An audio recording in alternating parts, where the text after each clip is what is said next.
Buenos días, Álvaro Cedeño y Álvaro Cedeño les saludan en este episodio número 126 de Diálogos con Álvaro Cedeño. Hoy para conversar sobre el artículo publicado esta semana en la página web alvarocedeno.com titulado Fragmentación Social. Esta es una conversación intergeneracional que toca temas como espíritu emprendedor, acción humana eficaz, transformación de conflictos y políticas públicas. Papá, ¿qué tal? ¿Cómo va todo? Muy bien, muy bien. Bueno, me alegro. Muchos días secos siento últimamente, o Debe ser otra canícula. será que llueve cuando no me doy cuenta. Me estaban diciendo el Ujú. otro día unos agricultores en la feria que usualmente la canícula es del 15 de julio al 15 de agosto. Sí, Eh, correcto. sí, ¿verdad? Y pues siento que este año ha sido bastante acertada aquí, porque he visto poca Muy lluvia. marcada también, Ujú, sí. muy marcada. Ujú.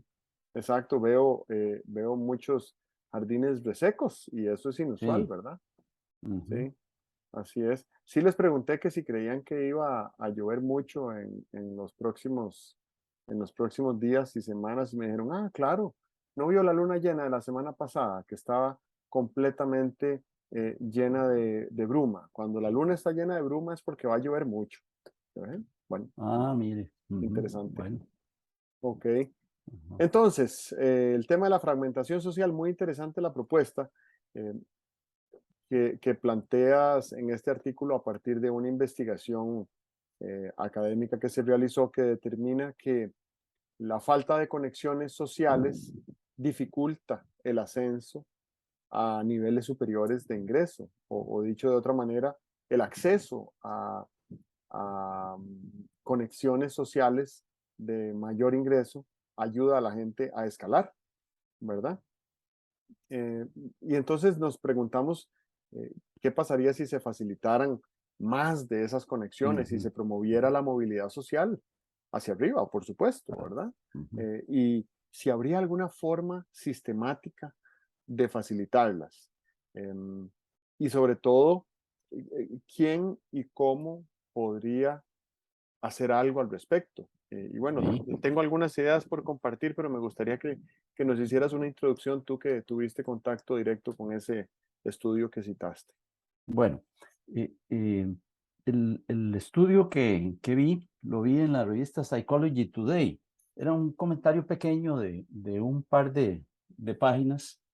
eh, Simultáneamente, doña Abril Gordienko había enviado a la Academia de Centroamérica el aviso y la copia del artículo del cual se servía este comentarista de Psychology Today. Es un artículo en la revista Nature, eh, un artículo denso con una gran cantidad de metodología estadística y tal, como se hacen los artículos hoy en día, en los cuales, en el cual se demuestra que las personas de estratos sociales, eh, digamos, de estratos sociales inferiores, cuando quieren obtener un puesto, tienen mucho más probabilidad de obtenerlo si tienen contactos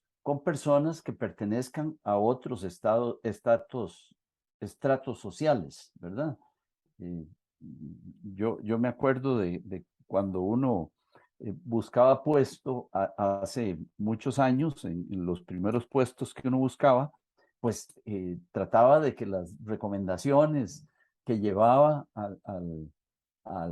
la sección esa de personal, se llamaba, no se llamaba recursos humanos, pues fueran de personas conocidas, de personas que tuvieran un cierto nombre en el grupo social, etcétera. Bueno, y sí, se ha verificado que sin esos contactos pertenecientes a unos niveles de gente más conocida, con mayor influencia y tal, no, no se prospera mucho en la búsqueda de un empleo, lo cual no es, no es una novedad, ¿verdad?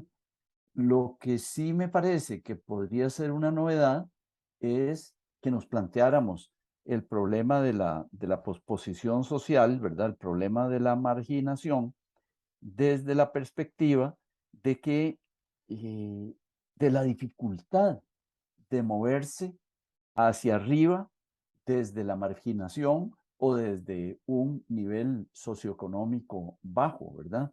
Si una persona que habita en un barrio muy pobre, aunque tenga educación, aunque tenga las condiciones para el puesto, carece de la posibilidad de que cuando le dicen tráigame unas recomendaciones, lleve recomendaciones que movilicen el proceso de selección en la dirección de ser él o ella electos para el puesto.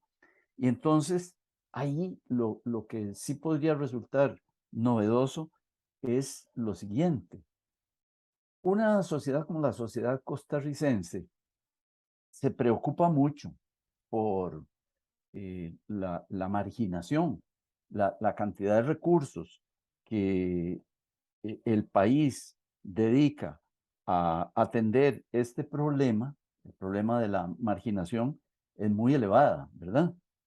Alguna gente dice que es muy elevada la cantidad de recursos y muy baja la eficiencia con la que se manejan esos recursos. Pero bueno, el hecho de que se presupuesten esos recursos quiere decir que hay una preocupación nacional por la pobreza, por la posposición, por la marginación, por la exclusión. Este país podríamos decir que no es un país, esta sociedad no es una sociedad que sea indiferente a la marginación y a la exclusión.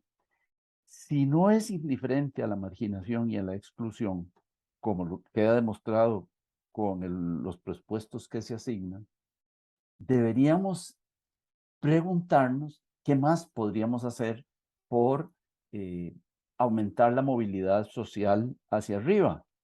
Y este artículo señala un obstáculo para que se movilice las personas hacia niveles socioeconómicos superiores y sitúan este obstáculo en la falta de contactos sociales, ¿verdad? Eso se denomina ausencia de capital social, ¿verdad? Una persona se educó, se entrenó, tiene las características, tiene la actitud, pero no dispone del capital social como para hacer una llamada, una visita y conseguir que alguien le dé un empujón. Lo que llamamos aquí tener patas, ¿verdad? O lo que llaman en España tener enchufes. Eh, entonces, el tema interesante, el tema novedoso es qué podríamos construir que sirviera para activar esa movilidad social. En Alemania dicen tener vitamina B, que es B de Beine, que son piernas. Entonces es tener piernas. Ajá. Eh, y en China eh, se habla de tener, ay, se me acaba de ir la palabra, pero es tener acceso a contactos con redes de influencia, ¿verdad? Eso es. Guanxi, Ujú. le dicen los chinos, Guanxi, es tener ese, es network, ¿verdad? Es acceso. Ujú. Claro. Hay un libro muy interesante que leí hace varios años, escrito por un par de investigadores de Harvard. Creo que sí, uno de ellos es un matemático y el otro es un psicólogo. Y el libro se llama Connected. Y ellos se llaman Nicholas Christakis y James Fowler. Y entonces ellos hacen una demostración científica y matemática de cómo influyen en nosotros los amigos de nuestros amigos, Ajá. ¿verdad? Pero para llegar a esa demostración, ellos pasan por un ejercicio de explicación de cómo es relevante con quienes compartimos la mayor parte de nuestro tiempo. ¿verdad? Y creo que hemos escuchado, y quizás hasta lo hemos mencionado por acá, que uno suele eh, parecerse mucho a las 5 personas con las que más tiempo comparta, Ajá. ¿verdad? Ujú, ujú, Y entonces, bueno, eso invita siempre a que uno piense, si uno es estudiante universitario, pues tratar de compartir más tiempo con algún amigo que sea buen estudiante, ¿verdad? Y que entonces le genere a uno un ujú. incentivo adicional por estudiar y por aprender. O si uno tiene un amigo, un vecino, un colega, un familiar cercano que es buen empresario o es bueno para la administración, Ajá. tratar de compartir tiempo con esa persona para nutrirse de lo que sabe y de los aprendizajes que ha tenido, para no tener que reinventar la rueda, ¿verdad?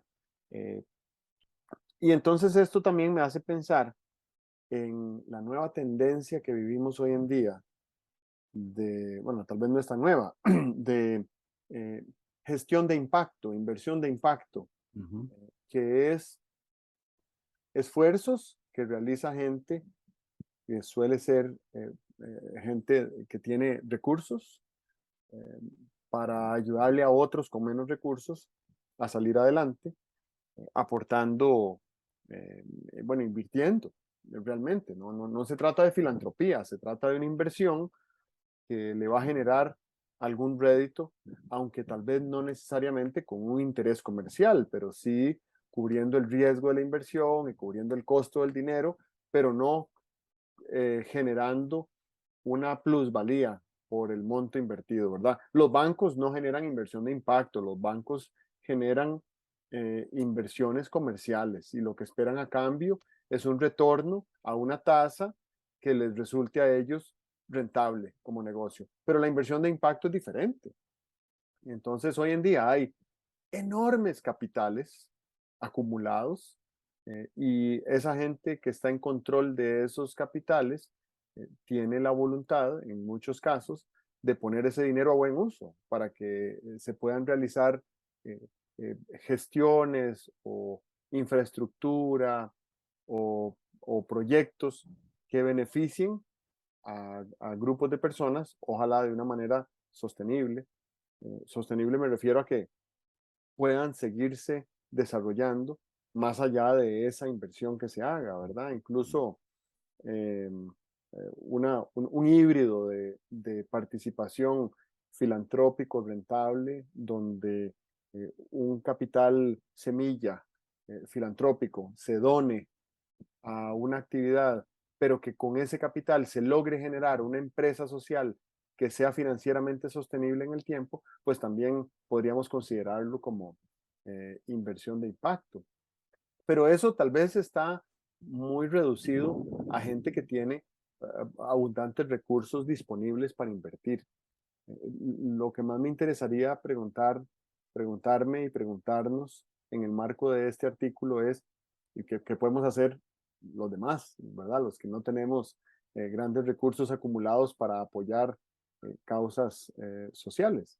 Y me hace pensar que muchísima gente que ha sido exitosa llega en algún momento de su vida, tarde o temprano, a sentir gusto y necesidad y voluntad por ayudarle a otros a surgir y a salir adelante. Entonces, ¿cómo podemos hacer para cultivar ese, esa actitud, verdad? Yo no sé si esa actitud es algo que llega con la madurez o es una actitud que llega con la pérdida de, de ambición o en qué momento llega, cómo hacemos para cultivar esa ambición, esa actitud, de manera tal que en el trayecto hacia el éxito haya más gente que ayude a sus, digamos, a sus personas más allegadas que todavía están en el camino, ¿verdad? En- ujú, ujú. y lo pienso también en términos de trabajo comunitario. Hay comunidades, yo diría que todas las comunidades rurales en Costa Rica, en todas las comunidades rurales de Costa Rica, hay alguna finca que pertenece a algún finquero poderoso, ¿verdad? Y ese finquero a veces genera empleo o a veces genera producción o a veces trae inversionistas, lo que sea.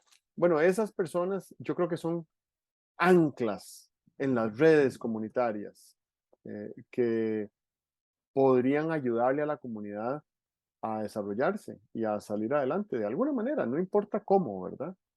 Eh, eso lo quiero postular a manera de introducción. Y a mí me sugiere, lo que estás diciendo, me sugiere eh, hablar sobre el cambio social que ha ocurrido en decenios, ¿verdad?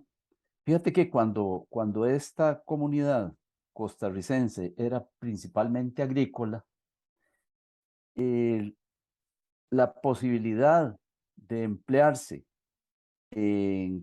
con ese finquero muy, muy extensivo, ¿verdad? Esa finca grande de café, de caña, de ganado. Bueno, las fincas de ganado no dan mucha ocupación, de café y de caña. eh, Estaba ahí y estaba en la vecindad de cada uno, ¿verdad? En cada área rural había unos cuantos finqueros que eran los grandes empleadores. Se les llamaba gamonales, ¿verdad?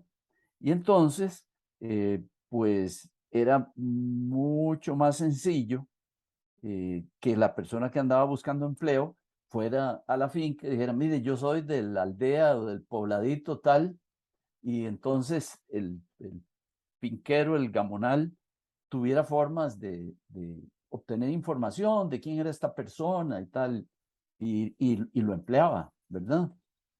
Pero esto se nos transformó.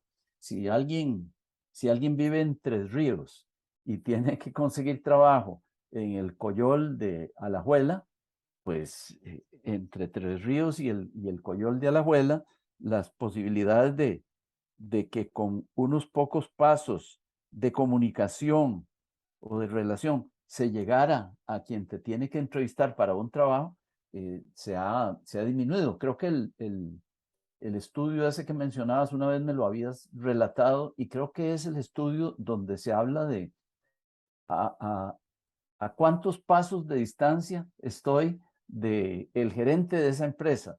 Bueno, yo tengo un primo, ese es el primer paso. Mi primo conoce a no sé quién que trabaja en la empresa y no sé quién que trabaja en la empresa conoce al gerente de la empresa. Estoy a 4 pasos del gerente.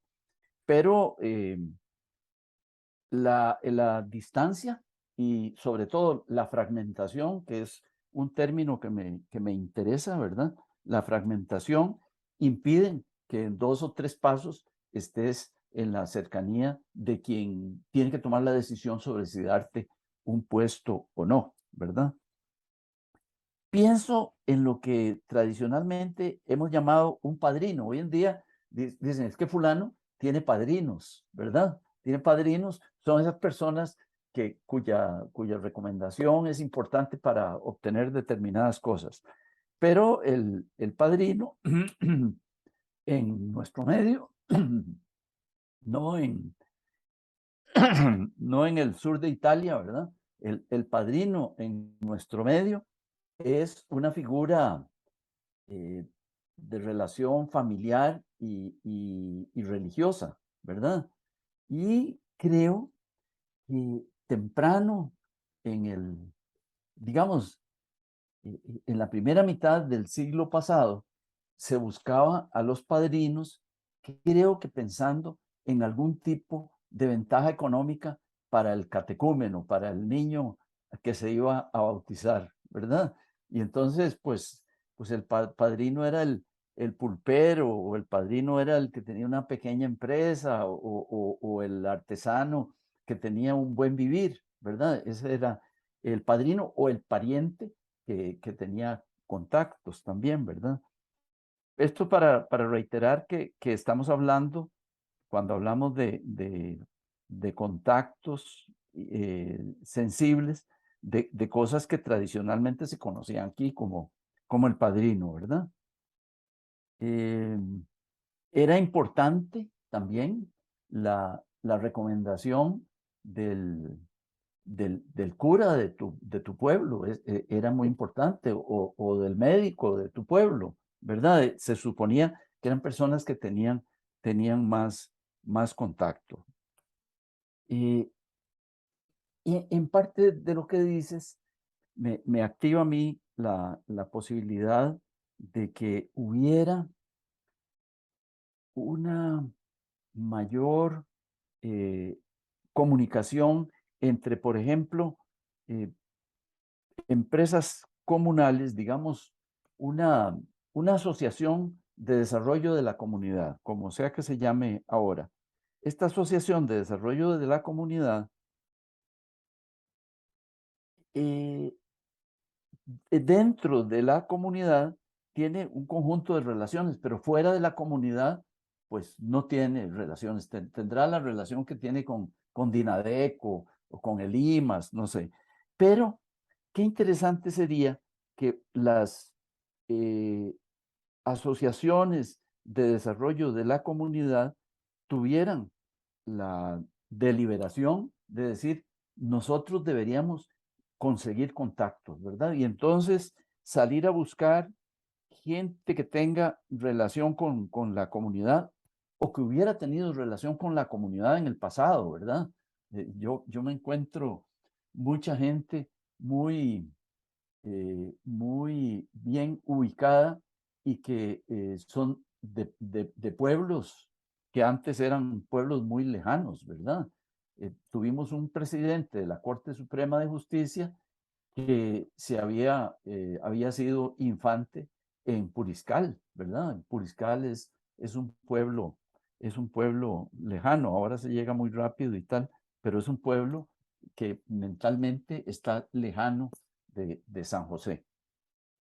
Entonces, que hubiera la posibilidad de atraer personas que tuvieran contacto o simplemente voluntad de relacionarse con una asociación de desarrollo de la comunidad. Si tienes ahí 2, 3 personas que sean ese contacto, creo que le has dado una posibilidad, le has construido capital social a esa asociación de desarrollo comunal y sirve para todos los efectos, para buscar cosas institucionales, ¿verdad? Para gestionar decisiones institucionales y podría servir también pues para comunicar a las personas de ese pueblo, de ese barrio, que no tuvieran suficiente comunicación para cuestiones de empleo y de mejoramiento socioeconómico en general, ¿verdad? Creo que el voluntariado podría ser una forma de darle esta potencia social a determinados núcleos de acción que haya en todo el país y eso beneficiaría a todas las personas que están cercanas a ese núcleo de acción. Una cooperativa pequeña de un pueblo creo que gana sin duda en capital social si tuviera padrinos, ¿verdad? Personas que tuvieran alguna relación con la junta, ya no me acuerdo cómo se llama la junta directiva de una cooperativa, junta administrativa, creo que es, ¿verdad? Que tuviera relación con la junta administrativa, eso enriquecería el capital social, ¿verdad? Y es una forma de eh, disminuir la fragmentación, aumentar la comunicación y estaríamos como abriendo canales hacia arriba para que la gente de la comunidad tuviera más facilidad para pasar de nivel socioeconómico. Muy interesante. Se me ocurren varias cosas de esto que estabas diciendo. Primero, la historia de cómo surgieron algunos de los primeros impuestos en el Estado costarricense que provenían de empresarios que habían acumulado riqueza en algunas industrias agrícolas y empezaron a pensar que era importante hacer inversiones para mejorar, para impactar positivamente el bienestar colectivo de los pequeños, eh, los pequeños pueblos que se iban creando de, de sus empleados y las familias de ellos. Entonces, se fueron creando impuestos para poder financiar plaza de deportes, escuela, una iglesia, por supuesto, ¿verdad? Y diferentes espacios para el recogimiento y la recreación y el cultivo espiritual y educativo de, de las familias de sus colaboradores. Eh, yo siento que ese es uno de los ejemplos más antiguos que tenemos, al menos aquí en Costa Rica, de destinar recursos privados para impactar el bien común y que ese impacto del bien común me genere más recursos privados. Porque Ujú. obviamente en una finca de café, donde el dueño de la finca invierte para que los hijos de sus colaboradores vayan a la escuela, eso va a aumentar la posibilidad de que tengan mano de obra mejor educada, ¿verdad? Y mayor bienestar, mejores condiciones de salud para las familias, y eso repercute directamente en el bienestar y en la dinámica del negocio del cafetalero, ¿verdad?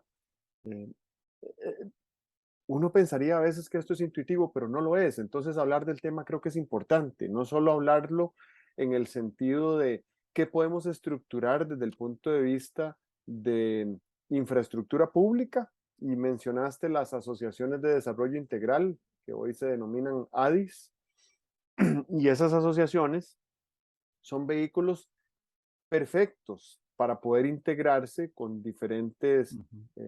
residentes de una comunidad que pudieran ayudar de alguna manera a levantar el bienestar colectivo de toda la comunidad, ¿verdad? Y no hace falta necesariamente aportar recursos. A veces podría ser suficiente con que una persona tuviera la posibilidad de saber a quién contactar en la municipalidad Claro. para que vengan Ujú, a chapear un lote o vengan a recoger ujú, una ujú, basura, un ujú. escombro, qué sé yo, ¿verdad? No, no tiene que Sí, ser siempre poner dinero, ¿no?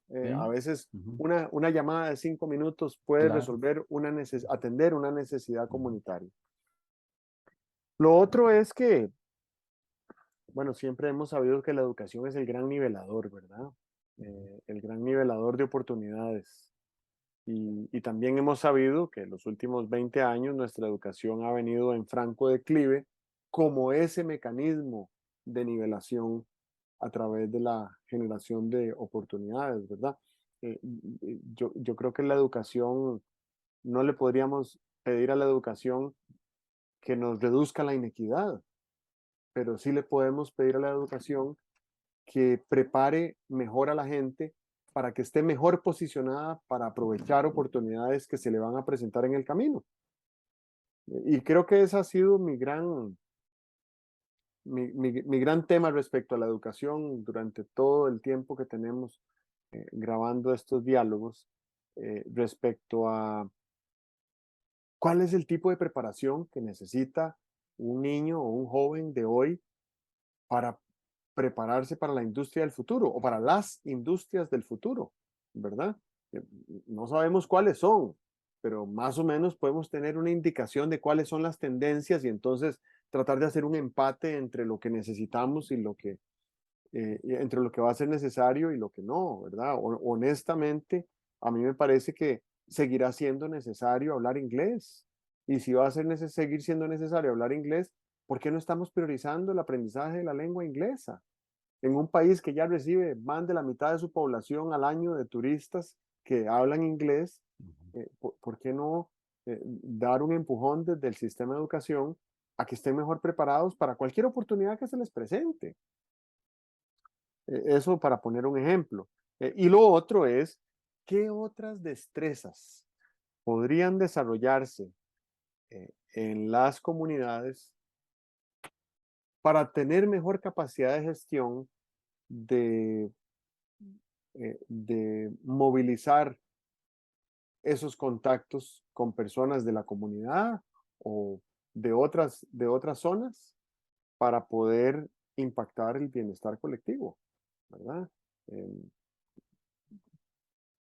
el aprendizaje de la capacidad de gestión, o el aprendizaje de la facilitación, o el aprendizaje de, no sé, hasta el aprendizaje de algunos principios básicos del mercadeo, ¿verdad? Si yo no le hablo a una persona, jamás va a saber esa persona la necesidad que tengo. Ujú, Y si tengo la oportunidad de hablarle a una persona 5 minutos, ¿cómo puedo aprovechar mejor ese tiempo? ¿Cómo puedo estructurar claro. mejor la necesidad que tengo para que, bueno, para que esa persona diga, ah, ¿sabe qué? Yo puedo hablarle a Sí. alguien que conozco que le pueda ayudar en eso. Ujú, ujú, Eso creo que podría formar parte de un sistema educativo paralelo. Vamos a ver, yo no le quiero pedir al sistema de educación pública que, además de toda la gran tarea que tiene que hacer, le brinde servicios de capacitación a las juntas directivas de todas las asociaciones de desarrollo del país.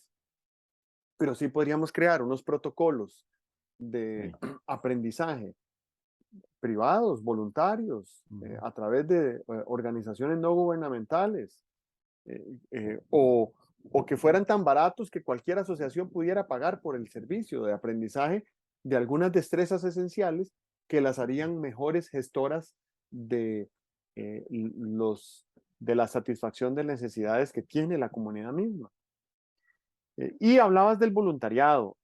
Vieras que cuando yo vivía en Noruega, tenía un colega y muy buen amigo que eh, cuando le llegó la edad de hacer el servicio militar, pues optó por no hacer el servicio militar porque existe esa opción.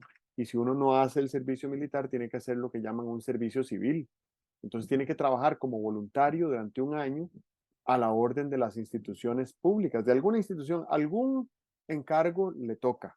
Y bueno, es un poco chistoso, pero a este amigo lo que le tocó fue ser chofer del rey.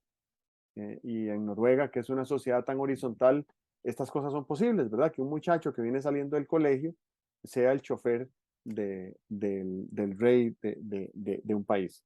Pero desde que conocí de esa experiencia, me puse a pensar que para un país desmilitarizado como nosotros, eh, crear un mecanismo de servicio civil donde toda persona que cumple 18 años, ujú, se gradúa del colegio o aspira a entrar a una universidad, tiene que hacer un servicio civil.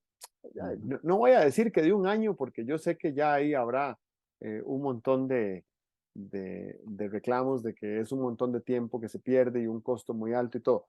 Pero pensemos en lo que sucedería si hubiera un espacio en el cual todas esas personas cada año pudieran participar de un proceso de desarrollo de destrezas esenciales eh, integrado al conocimiento de los parques nacionales, y que los parques nacionales tuvieran espacios a donde poder albergar a grupos grandes de jóvenes que pudieran estar ahí durante 7 o 10 días aprendiendo cosas específicas de la realidad de ese parque nacional, conociéndose con otros jóvenes del país de una manera totalmente horizontal, ¿verdad? Que no haya ninguna jerarquía respecto a ingreso o área geográfica, y que además cada 7 o 10 días roten y visiten otro parque nacional y otra zona del país, y que entonces sean trasladados y demás. Obviamente esto implica costos, pero podemos apenas empezar a imaginarnos los beneficios que tendría si pudiéramos ir creando unas redes muy estrechas de todas las personas de una misma generación, en el sentido de desarrollar contactos para ver de qué manera podemos satisfacer necesidades, e impactar positivamente el bienestar colectivo en diferentes zonas del país, ¿verdad? Bueno, uno lo ve en un país como Israel, donde hay un ejército militar y hay que hacer un servicio militar de 3 años. Las relaciones que se desarrollan entre estos soldados voluntarios son tan estrechas que luego se convierten en socios en negocios, en mejores amigos, en padrinos de sus hijos. Son unas relaciones que se establecen y que perduran de por vida. Y yo creo que nosotros podríamos fácilmente elaborar un análisis de costos y beneficios de implementar algo parecido, porque además tendríamos la posibilidad de utilizar este año de servicio civil para recuperar a los, eh, a las personas que han desertado del sistema de educación formal, y aunque no les podamos dar las certificaciones necesarias para proseguir hacia una carrera universitaria, sí las estaríamos dotando de esas destrezas esenciales, sí las estaríamos dotando de la oportunidad de aprender de todo lo demás que implica este servicio civil, y además les estaríamos dando la oportunidad de que establecieran vínculos cercanos y estrechos con otras personas en otras zonas del país y quizás hasta en otros estratos socioeconómicos, lo cual viene a robustecer el argumento que planteabas en el artículo, ¿verdad? Así que de este tema puedo hablar mucho porque le he dado mucho pensamiento durante 20 años, y si algún día pudiera eh, tener una varita mágica para cambiar algo en la estructura político-administrativa de nuestro sistema de educación pública, introduciría un año de servicio civil bien robusto y bien dotado de recursos, con suficientes controles para asegurarnos de que sea una actividad sana y segura, de altísimo aprendizaje, y pues ver cómo orgánicamente eso podría ir generando impacto para la sociedad a futuro, quién sabe por cuántos años, ¿verdad? Todo esto me hace resonar eh, la idea del, del cuerpo de paz, ese invento de la administración Kennedy. El cuerpo de paz estaba diseñado para llevar eh, servicios, influencia, ejemplo de una sociedad muy desarrollada industrialmente como la sociedad norteamericana a zonas rurales pospuestas de América Latina. Y me parece que el concepto es muy poderoso, ¿verdad? Una chica, un chico que son estudiantes universitarios y detienen sus estudios universitarios un año y se van a ayudar a hacer cañerías, a ayudar a construir viviendas, a ayudar a impulsar eh, órganos sociales en comunidades rurales de bajo nivel de desarrollo.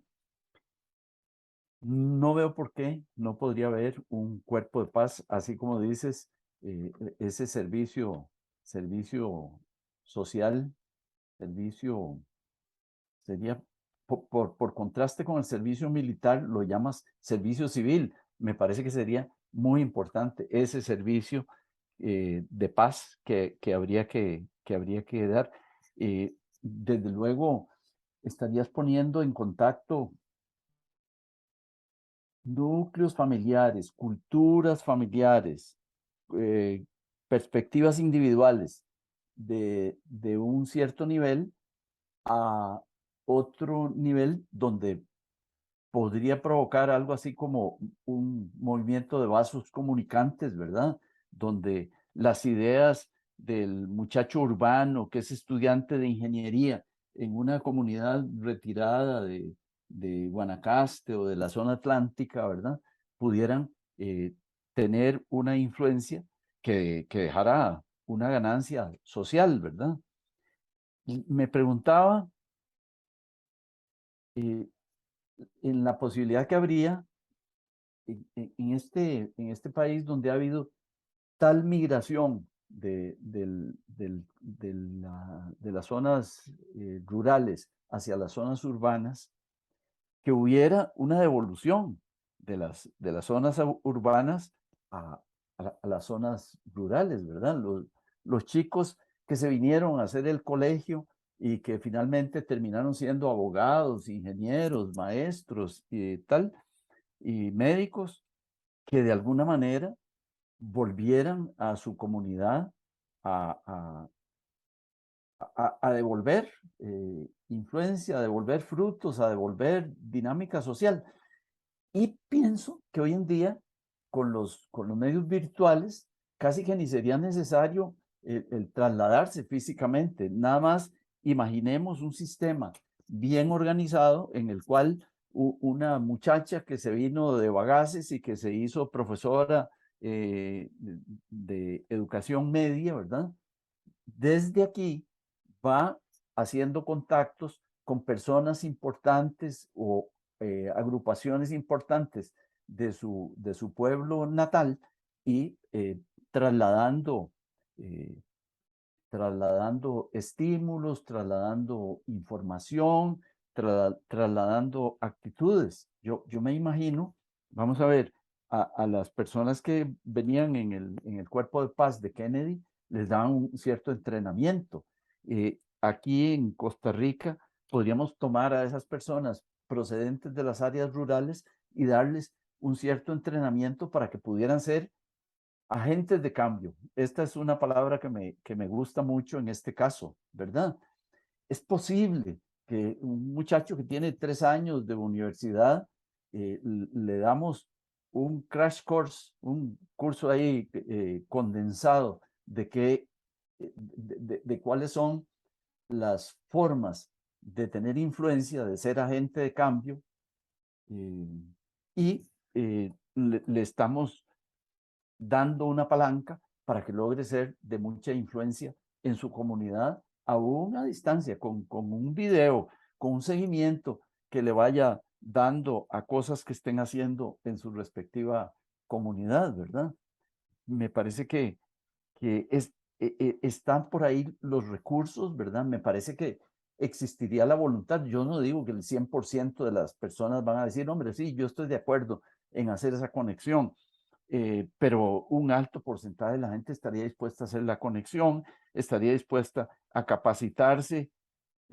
Tú lo has mencionado aquí otras veces, en procesos de facilitación. Es que no son procesos de, cuando hablo de influencia, no son procesos de educar, ni de mandar, ni de modelar.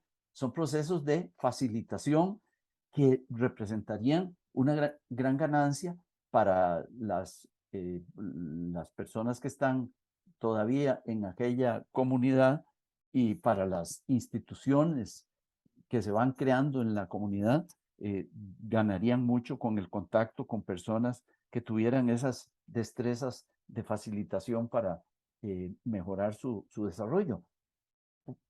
Me pregunto, ¿por qué eso? ¿Por qué una cosa tan sencilla como me parece a mí tan obvia, por qué no funciona? ¿O por qué no está funcionando? Bueno, yo creo que a veces pensamos en que el desarrollo de todo el país debe ser espontáneo, que nadie tiene que hacer nada para que el país se desarrolle, ¿verdad?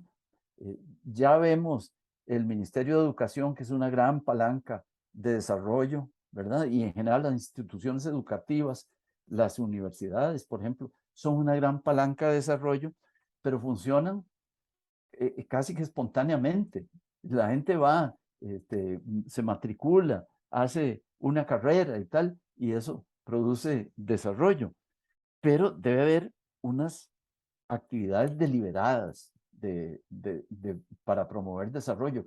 Creo que es todo lo que hay alrededor de la idea de Dinadeco y como institución, ¿verdad? La Dirección Nacional de Desarrollo de la Comunidad, que entiendo que ya no es lo que era, fue más vibrante en el pasado, pero bueno, lo que hay ahí es una deliberación de que se puede influir en el desarrollo de las comunidades. El otro obstáculo que me parece que puede estar dificultando o puede estarnos invisibilizando estas posibilidades es una idea que me parece que eh, anima en mucha gente. Es decir, hombre, sí, esto es una buena idea, pero ya habrá quien lo haga, ya habrá quien lo haga. Y creo que ya se nos está reduciendo un poco la concepción estatista del país. Antes era, habrá que crear una institución para que lo haga. Bueno, ahora lo que podríamos plantearnos es habrá que movilizar una decisión de ciudadanos comunes y corrientes que se interesen en esta cosa, ¿verdad? Porque creo que mientras estemos pensando que eso lo tiene que hacer el Estado o que serán otros los que lo hagan, pues nos estamos manteniendo al margen. El otro obstáculo, el tercer obstáculo que creo que habría para ideas como estas es el de un obstáculo de muy feo, muy egoísta, ¿verdad? ¿Por qué yo? Otros han recibido los mismos beneficios, ¿y por qué yo tengo que devolver influencia, devolver eh, una buena contribución a mi pueblo o a la gente y tal y cual? Creo que esta respuesta tan egoísta de ¿y por qué yo? Sería estadísticamente muy escasa, ¿verdad? Creo que hay más disposición a servir que servicios que se estén prestando realmente. Lo que no hay es la gestión de armar la entidad o de armar el mecanismo, de crear la forma de que esto se pueda realizar por algo que creo que has mencionado también en otras oportunidades. Hay más emprendimientos de finalidad lucrativa que emprendimientos sociales. Y en esta época en que estamos tan interesados en el emprendimiento, creo yo que tenemos que abrir las dos vertientes, tanto el emprendimiento para finalidad lucrativa como el emprendimiento para fines sociales, ¿verdad? Ambos son emprender. Muy bien, me queda un elemento por agregar y creo que con esto termino. Trabajé muchos años como voluntario en educación intercultural y después trabajé varios años también en el servicio exterior como diplomático. Y entonces era muy normal preguntarle a la gente que uno conocía, ¿usted dónde es? ¿Verdad? Ujú, Y entonces esa era una buena manera de iniciar una conversación sobre algo que a mí me resultaba muy interesante porque implicaba una aventura geográfica alrededor del mundo, dependiendo de dónde venía esa persona. ujú. Por cierto, ayer estaba en Guanacaste y me recibieron en una casa ahí donde iba a ir a visitar y entonces me recibió una persona hablando inglés, entonces yo le hablé en inglés y le pregunté igual que de dónde venía, ¿verdad? Y entonces me dijo, yo soy yo soy del Caribe. Y yo, ¿de qué país? Y me dice, no, no, soy de Costa Rica. Ajá, Y entonces, bueno, ahí obviamente se convirtió en un chiste porque estábamos los dos hablándonos en inglés. Pero ajá.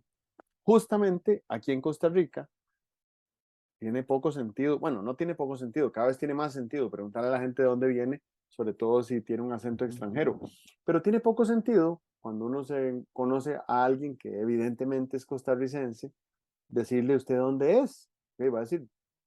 De aquí, ¿verdad? O en el peor de los casos va a decir, soy de San José, ¿verdad? Pero entonces me gusta más formular la pregunta, ¿a dónde vivió usted los primeros 6 años de su vida? claro, claro, Porque claro. entonces ahí se presta para abrir una conversación muy interesante y esto lo traigo a colación a partir de lo que decías de la gente que migra de sus comunidades para formarse y educarse y luego por las razones que sean no regresan, ¿verdad? Yo creo Ujú, que muy poca gente sí, claro. no regresa porque no tiene aprecio por su Ujú, comunidad de donde es oriunda, sino que muchas veces no regresan porque ahí no encuentran una fuente de trabajo para la especialidad que ujú, estudiaron o para la profesión u oficio que desarrollaron, ¿verdad?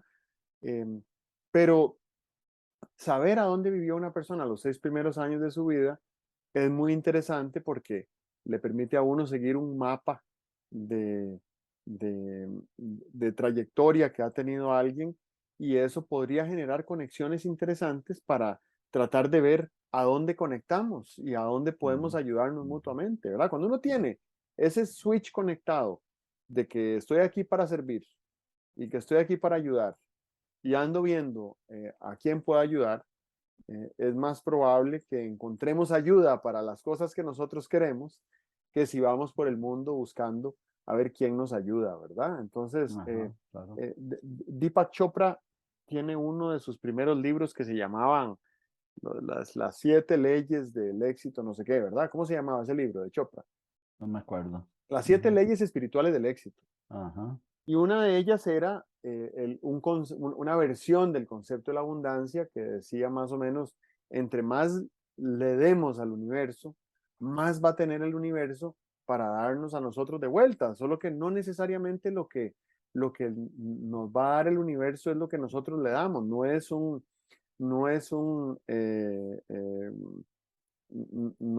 quid pro quo, ¿verdad? No es que si yo le doy a la sociedad un servicio en una forma particular, esa es la misma forma en la que la sociedad me va a dar a mí de vuelta. Y bueno, aquí podemos hablar de teoría del Estado un montón, ¿verdad? Pero lo cierto del caso es que la gente que paga impuestos, y principalmente la que paga muchos impuestos, está dando dinero que tiene, porque es un porcentaje de lo que ingresó, y con ese dinero el Estado está haciendo eh, cosas que la persona que paga el impuesto no podría hacer por su cuenta y cuyo impacto va a beneficiar directamente a la persona que paga el impuesto. Y muchas veces, Costa Rica es un buen ejemplo, ese impacto que genera el gasto con los impuestos que se pagan beneficia también el Ujú. negocio del cual se genera el ingreso por el cual se paga impuesto, ¿verdad? Eh, el hecho de que aquí haya relativa estabilidad política, Claro. relativa Ujú. paz, relativa tranquilidad, relativa infraestructura pública, relativo acceso a los servicios básicos, relativo nivel de educación y de salud. Digo relativo porque podría ser mejor, ¿verdad? Pero el hecho de que lo haya nos da a todos la posibilidad de emprender, de tener seguridad jurídica, de saber que estamos seguros en múltiples aspectos, ¿verdad? Múltiples formas de seguridad, em, que hay múltiples formas de violencia que no existen en este país gracias a que tenemos un Estado robusto que se nutre de los impuestos que pagamos todas las personas, ¿verdad? Con eso, con eso cierro. Muy bien. Yo quisiera cerrar diciendo que cuando nos detiene el semáforo, eh, generalmente hay personas que andan pidiendo por ahí y, uno siente, se hace siempre la reflexión, ¿doy o no doy? Con toda esa cosa que hay alrededor de doy o no doy en la calle. Pero la invitación que hay ahí es a contribuir al bien común. Una forma de contribuir al bien común, sin duda, si le das eh, una moneda a alguien que no tiene que comer, estás contribuyendo al bien común. Pero habría formas como más eh, de mayor impacto de contribuir al bien común. A mí me parece que esa forma de preguntarnos a quién podríamos ayudar desde la posición que tenemos a que tenga mejores oportunidades laborales o mejores oportunidades educativas o simplemente no, a que tenga una visión ampliada relacionada con actitudes, con hábitos, etcétera. Eso es, desde luego, contribuir al bien común. Y estoy seguro de que si hoy nos ponemos a buscar cómo contribuir al bien común de esa manera, pues nos vamos a encontrar una serie de dificultades. Primero porque no hay la costumbre, no hay los mecanismos y tal. Entonces, creo que la tarea es crear esos mecanismos. Existe la voluntad, existe la posibilidad de beneficiar el bien común. Lo que habría que hacer es innovadoramente crear unos mecanismos sin pensar que van a ser mecanismos de altísimo volumen de actividad, de que vamos a, a ayudar a 100,000 personas. No, no, simplemente cada uno búsquese los mecanismos que podrían ayudar a 2, 3, 4 personas a tener mejores actitudes, mejor contacto para sus propias posibilidades, un poco mejor educación y tal. Y creo que de esta manera estaríamos contribuyendo a mejorar el país y nos salimos del paradigma de que el país lo mejoran los gobernantes. Esa es una tarea de los gobernantes, pero eso no quiere decir que eso nos excuse a nosotros de tener una diligente preocupación, y diligencia quiere decir etimológicamente amor, una diligente preocupación por el bien común de las personas que tenemos ahí más cerca o con las cuales tenemos una historia común, como cuando venimos del mismo pueblo, por ejemplo. Muy bien, muy interesante. Bueno, muchas gracias. A ti, Seguimos en contacto. sí, señor. Hasta luego. Adiós.